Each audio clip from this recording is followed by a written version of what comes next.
So traditionally, development was purely about north-south transfer, if you want. Yeah? So the north, the rich north, would provide finance, aid to developing countries, and it would come with prescriptions on how to use the money. Yeah? So it was transfer of prescriptions, of knowledge, transfer of money that would go from the north to the south.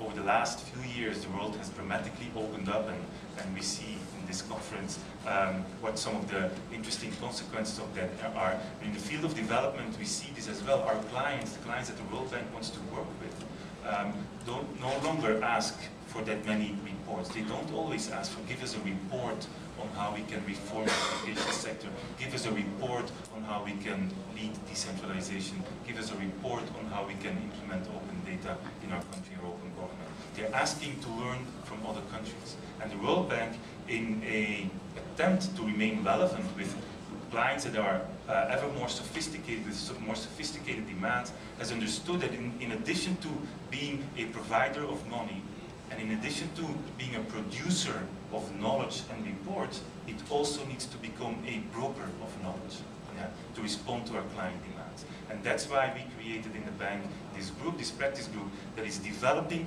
an operational knowledge broker or a knowledge connector role for the World Bank group.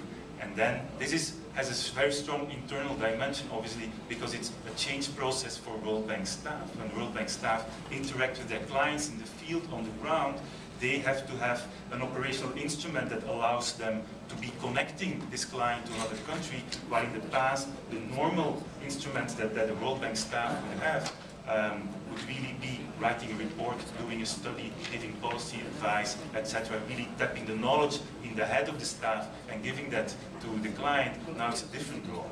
The staff, the World Bank staff, does not necessarily need to know everything. The staff needs to know where the knowledge resides, which knowledge can be relevant for which situation. The staff need to become knowledge brokers instead of experts in certain thematic areas. And so this is an important change process in the bank, and it's part of a larger agenda.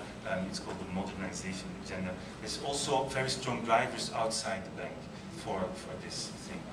As countries become more sophisticated, as there are more middle-income countries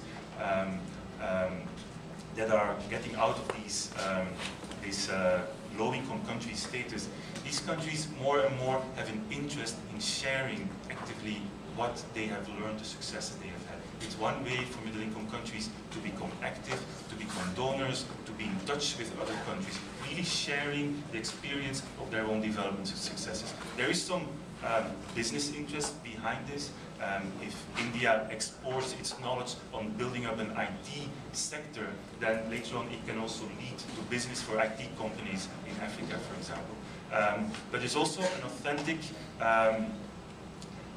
authentic desire to share the experiences about the successes they have had as a way of engaging internationally. On the demand side, countries really want to learn from other countries. If you're a country that is considering to put in place social safety nets or social protection, it's probably not a wise thing to go and learn from France these days. It's probably a wiser thing to go and learn from Mexico or Chile or Brazil on how they did it much more recently with relevant instruments and tools.